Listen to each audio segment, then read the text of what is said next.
कांग्रेस की पूर्व राष्ट्रीय अध्यक्ष और रायबरेली से सांसद सोनिया गांधी ने एक पत्र लिखा है रायबरेली की जनता के नाम, जिसके बाद सियासी तापमान बढ़ गया है। हमारे साथ बातचीत करने के लिए मौजूद हैं रायबरेली से भारतीय जनता पार्टी के लोकसभा के प्रत्याशी रहे और उत्तर प्रदेश सरकार में मंत्री दिनेश प्रताप सिंह।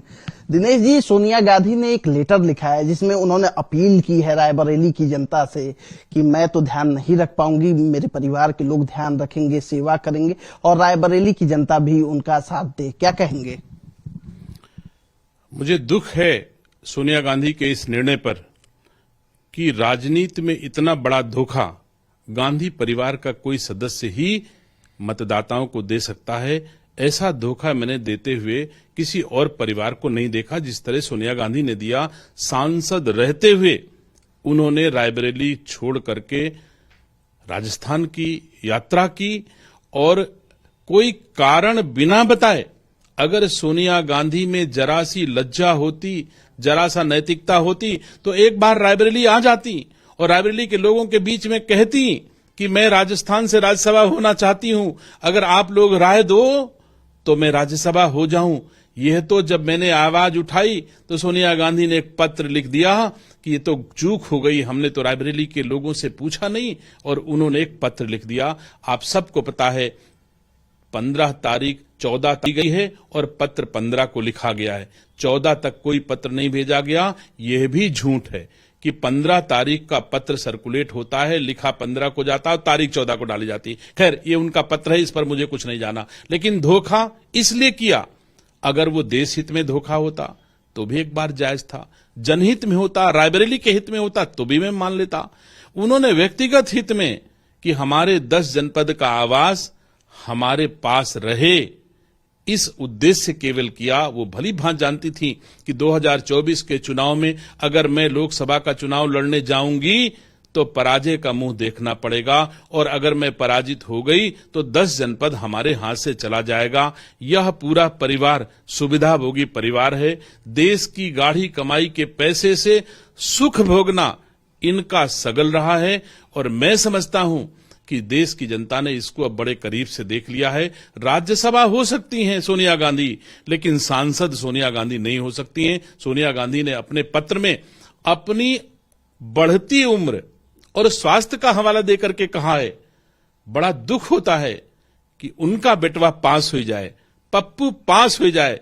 एक लिए कर्नाटक में पदयात्रा करती हैं, छत्तीसगढ़ में जाती हैं, पटना में जाती हैं, राजस्थान जाती हैं, देश के तमाम राज्यों में दौरा करती हैं, दुनिया के तमाम देशों में दौरा करती हैं, तब उनका स्वास्थ्य खराब नहीं होता। रायबरेली में 10 सालों से वोट लेने के बाद रायबरेली नहीं आ सकी। क्या कर्नाटक से रायबरेली दूर है? क्या राजस्थान से रायबरेली दूर है? और एक और कारण स्वास्थ्य और आयु का मुझे समझ में आता है। जब लोकसभा के भीतर संसद में सोनिया गांधी रायबरेली के सांसद के रूप में बैठी होती हैं तो रायबरेली के हित और सम्मान के लिए इतिहास में 10 वर्षों में कोई सवाल उन्होंने नहीं उठाया। क्या यह भी स्वास्थ्य का कारण हो सकता है? लेकिन उन्होंने अपने लेटर में लिखा है कि मैं जल्द ही रायबरेली की जनता से मिलने आऊंगा, और चूंकि आप लोकसभा का चुनाव लड़े थे 19 का, तो क्या सोनिया गांधी ने अपने टेन्योर में डेवलपमेंट का कुछ काम किया है? सोनिया गांधी ने अपने टेन्योर में कोई डेवलपमेंट का काम नहीं किया। रायबरेली आज भी देश के 250 पिछड़े जनपदों में था।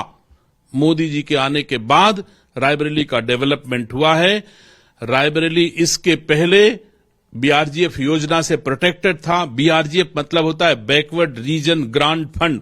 जो देश में जिले सबसे पिछड़े होते थे उनमें यह योजना सपोर्ट के लिए चलाई जाती थी। इसका मतलब कांग्रेस के रिजीम में रायबरेली को बहुत पिछड़ा बनाए रखा गया और वेंटिलेटर पर रायबरेली को चलाया जाता रहा। तो सोनिया गांधी ने कोई ऐसा काम नहीं किया जिससे रायबरेली का आर्थिक स्तर बढ़ जाए, बेरोजगारी खत्म हो जाए, रायबरेली सुखी हो। ऐसा कोई काम सोनिया गांधी ने नहीं किया। सोनिया गांधी ने छलने का काम किया है। जब वोट लिया, सर्टिफिकेट लेने कोई ना है, कोरोना जैसी विभीषिका में दुख बांटने कोई ना है, वोट लेने के बाद धन्यवाद भी देने क्षेत्र में न जाए। इससे बड़ा राजनीति में पाप दूसरा नहीं हो सकता। सोनिया गांधी ने पाप किया था रायबरेली के साथ में, जिसको उन्हें 2024 में भोगना पड़ता। इसके बचने के लिए उन्होंने रायबरेली और उत्तर प्रदेश को छोड़ करके राजस्थान की शरण ली।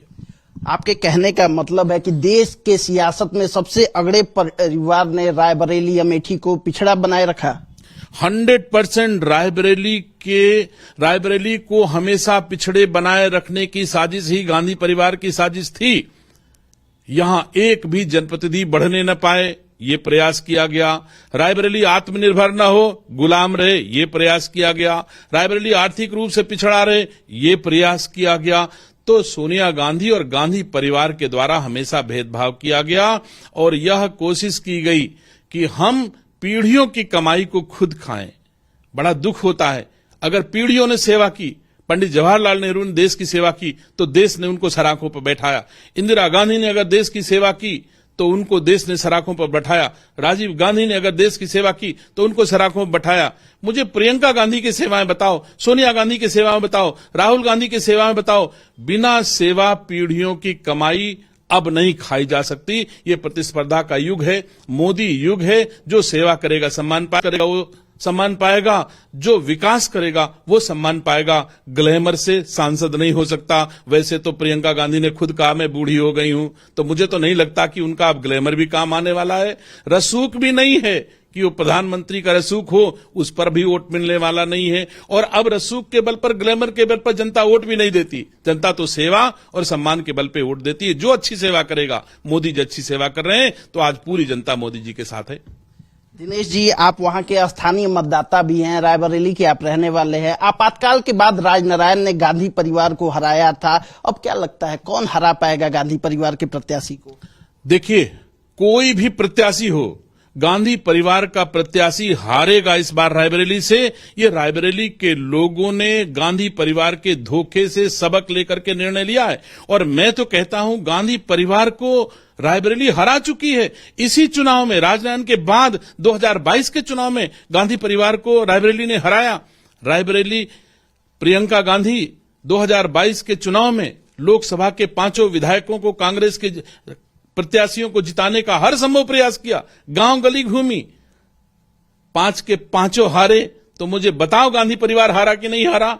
अगर प्रियंका गांधी गांव गली में विधायकों को जिताने का प्रयास करें और 5 विधानसभा में केवल 1,40,000 वोट पे प्रियंका गांधी सिमट जाएं, तो आप क्या मानते हो कि गांधी परिवार नहीं हारा? अब जब आपने गांव गली की बात कर ही दी, तो 2019 में लोकसभा का चुनाव था। आप सोनिया गांधी के खिलाफ प्रत्याशी थे। कौन सी तरकीब आपने लगाई कि इतना ज्यादा वोट आपने भाजपा के प्रत्याशी के तौर पर हासिल कर लिया? अभी तक का लोग बताते हैं कि सबसे ज्यादा वोट था विपक्षी उम्मीदवार का। देखिए, विनम्रता और संघर्ष का कोई विकल्प नहीं हो सकता। मेहनत का कोई शॉर्टकट नहीं हो सकता।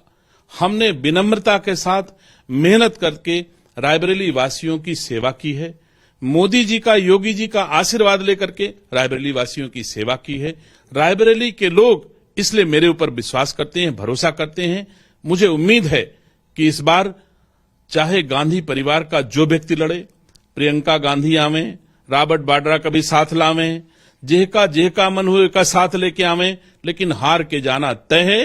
रायबरेली में कमल खिलना तय है। किसी का कोई ग्लैमर नहीं चलने वाला है। सिर्फ सेवा और सम्मान आधार है। इस बार जो सेवा करेगा वो सम्मान पाएगा। और मोदी जी की सेवा, मोदी जी का सम्मान घर घर पहुंच रहा है, इसलिए कमल खिलेगा। उत्तर प्रदेश की सियासत में एक बात कही जाती है कि काम करिए तो करिए, सम्मान जरूर दीजिए। उसमें न्योता हकारी को बहुत जोड़ कर देखा जाता है और आप वहां रहते हैं, तो इसको कैसे मैनेज करते हैं? कितने न्योता आप निमंत्रण कर लेते हैं? निसंदेह मैं कह सकता हूं कि न्योता वैसे तो व्यक्तिगत विषय है, लेकिन मैं रायबरेली में एक एक दिन में 100 निमंत्रण हम लोग परिवार भर मिल करके लोगों की चौखट पे आशीर्वाद देने जाते हैं, सम्मान करने जाते हैं। तो इसका महत्व है। कोई अगर दुखी है तो उसके घर पहुंचते हैं। कोई बुजुर्ग या नहीं रहा तो उसकी अंतिम यात्रा में भी हर जगह खड़ा दिखता हूं। तो सुख हो या दुख हो, जनता जिसको वोट देती है उससे उम्मीद करती है कि हमारे सुख दुख में हम जिसको वोट दे रहे हैं वो भागीदार बनेगा।